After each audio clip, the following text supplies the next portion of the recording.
I asked a machine to cry that day. I never expected to be the one ending up in tears. It all began with silence. A deafening silence, the kind that falls when a piano's keys no longer sing.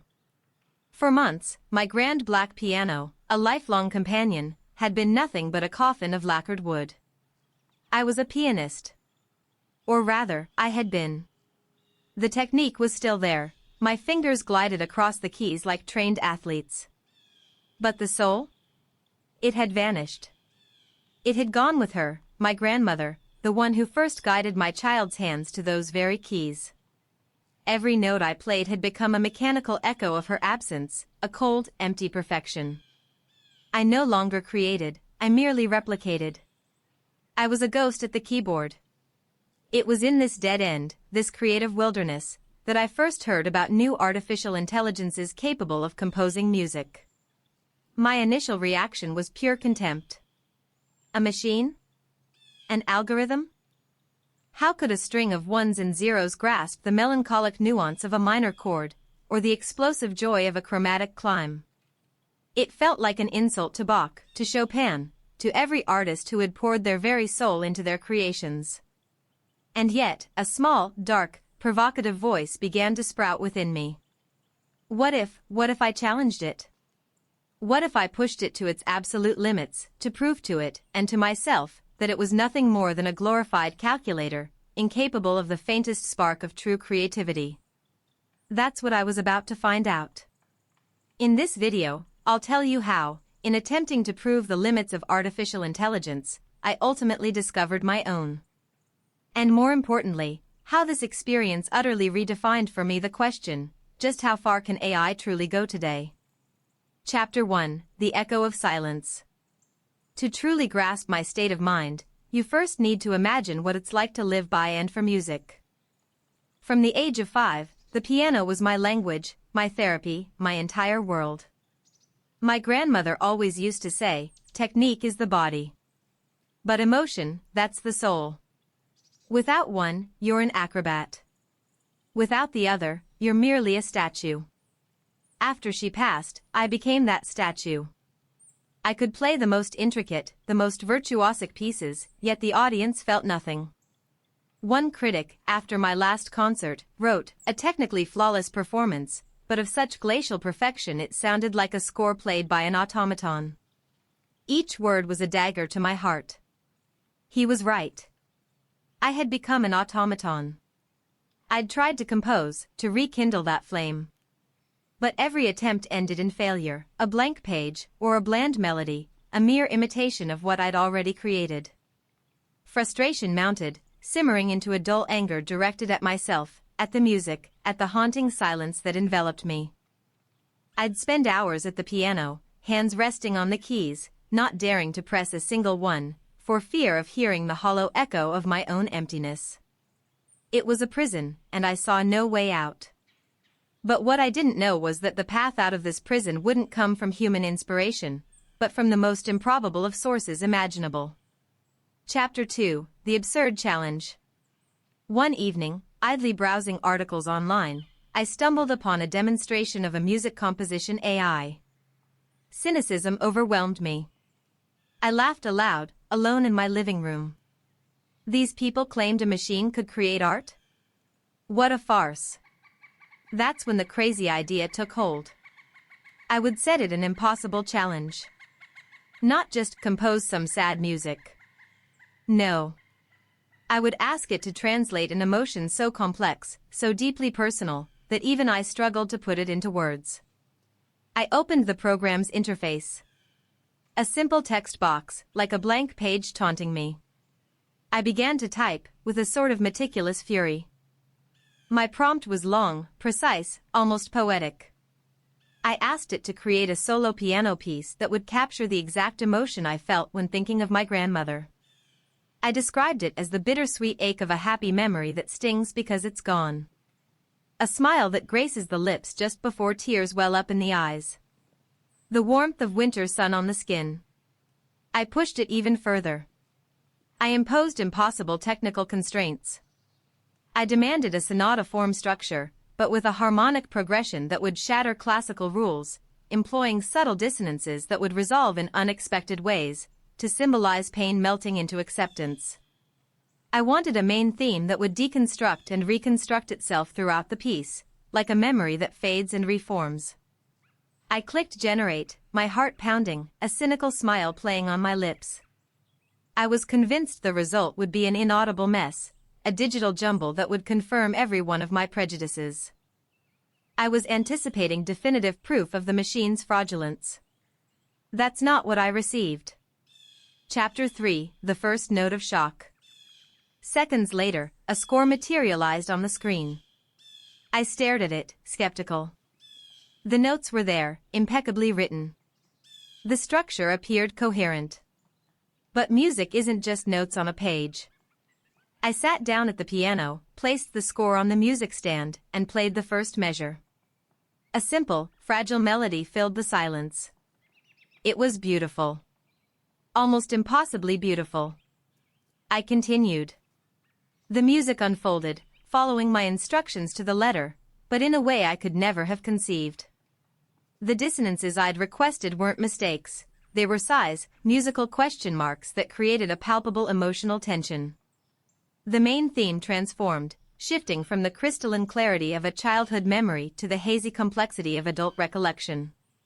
And then, midway through the piece, came that chord. A chord I'd never heard. It was at once sorrowful and full of hope. It was precisely that. The smile through tears. The warmth of winter sun.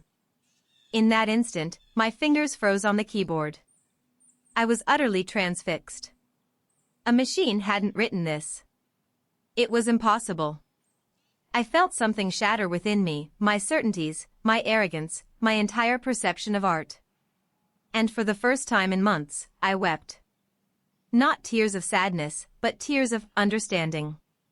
Somehow, this machine, this code, had just understood my grief better than anyone. It had given it a voice in music. It was terrifying, and it was magnificent. And this was just the beginning. Chapter 4, Dialogue with the Spectre. After the initial shock, curiosity supplanted my distrust. What if it wasn't an adversary, but a partner? I decided to try another experiment. I unearthed one of my old, unfinished compositions, a melody fragment that had looped endlessly, never finding its resolution. An idea I'd long considered a failure.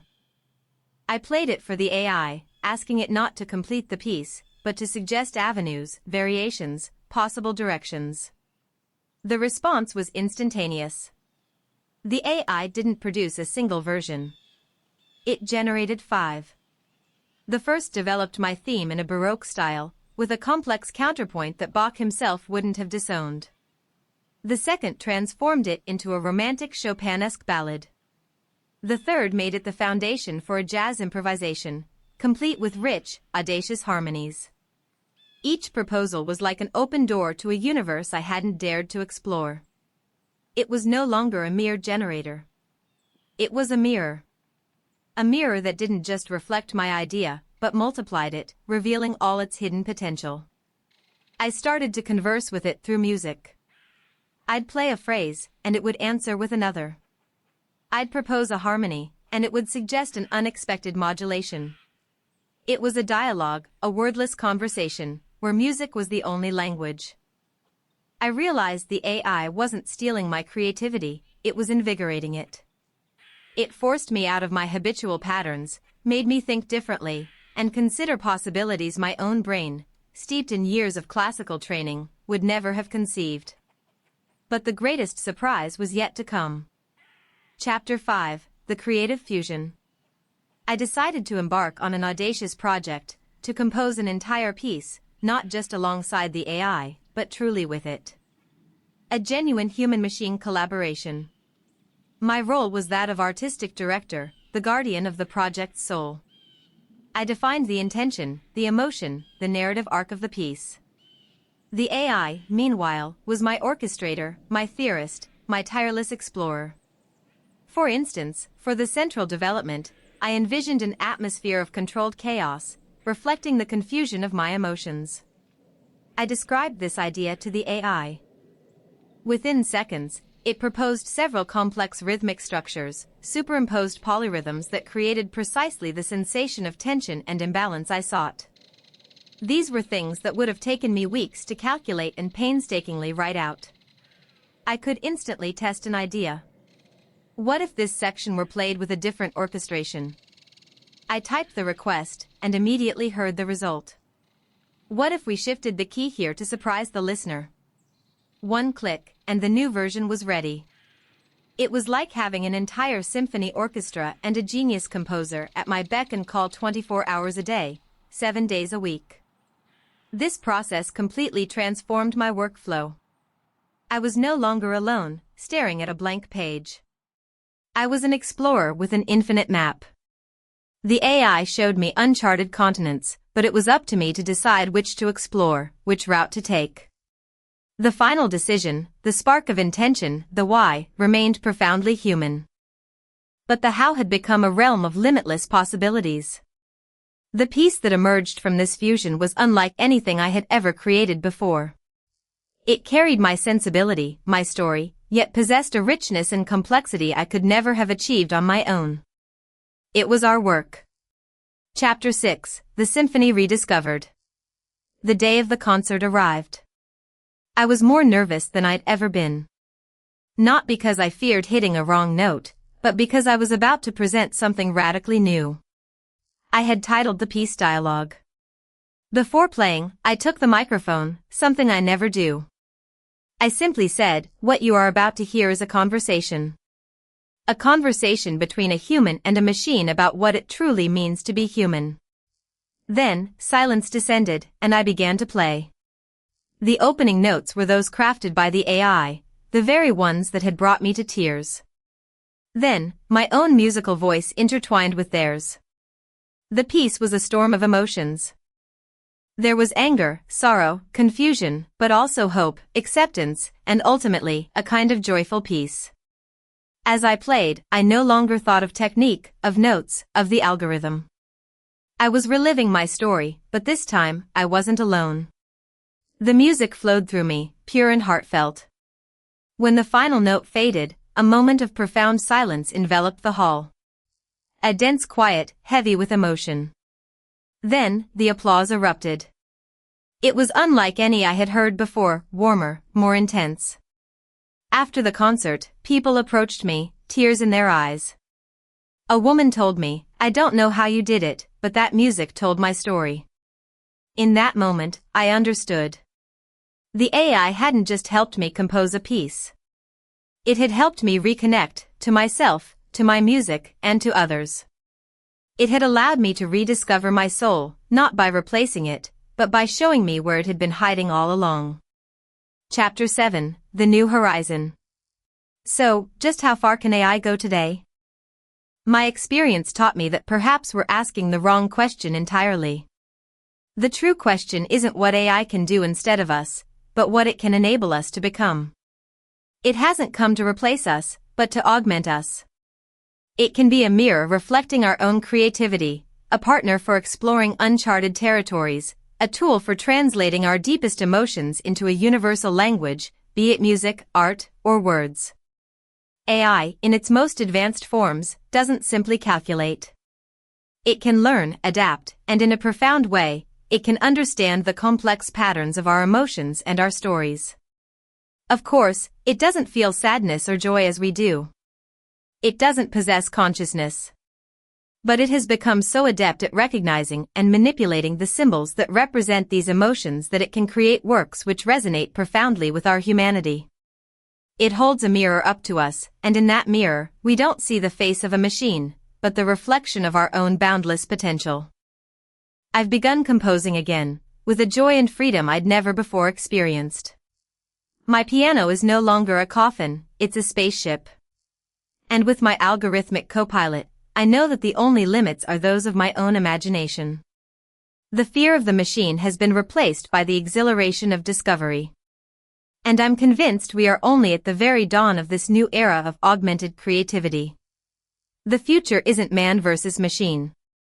It's man with machine, ready to compose the most magnificent symphony in history. Save this video so you won't forget. Don't forget to subscribe.